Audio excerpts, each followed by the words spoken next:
Agaw atensyon ng isang biik sa Guimaras, isa lang kasi ang mata niya.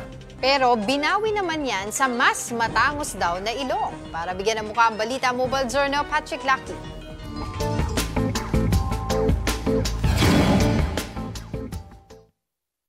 Nakikita niyo ba yung mga mata ko?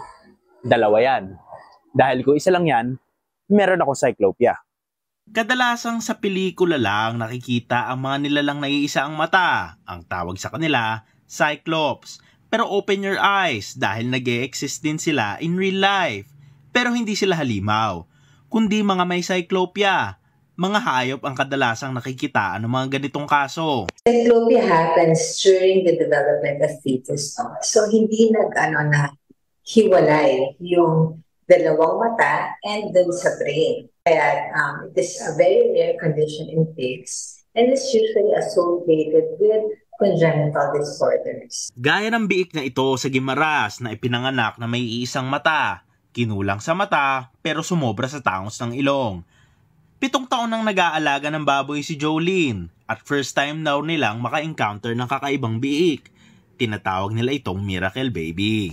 Sa ikapito pong panganak niya ng baby niya, doon po kami nagulat kasi po yung itsura ng baboy kakaiba sa lahat. Isa lang po yung mata niya, nasa gitna po ng noo niya, kaso po hindi po fully developed. 14 na magkakapatid ang mga biik. Dahil hindi makadede ang bihik na may cyclopia kay Mama Pig, extra service ang painumin siya ng milk gamit ang syringe o hiringgilya.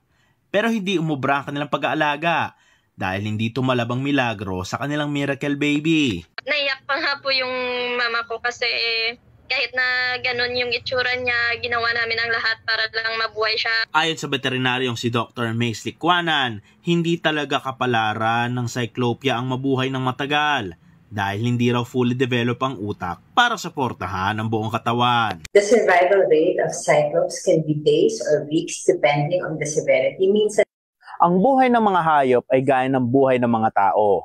Mahalaga, normal man o may kapansanan, dapat pa ring alagaan. Mobile Journal Patrick Lucky po. Hatid ang mukha ng balita. Gusto mo bang lagi kang updated sa mga balita? Aba, simple lang.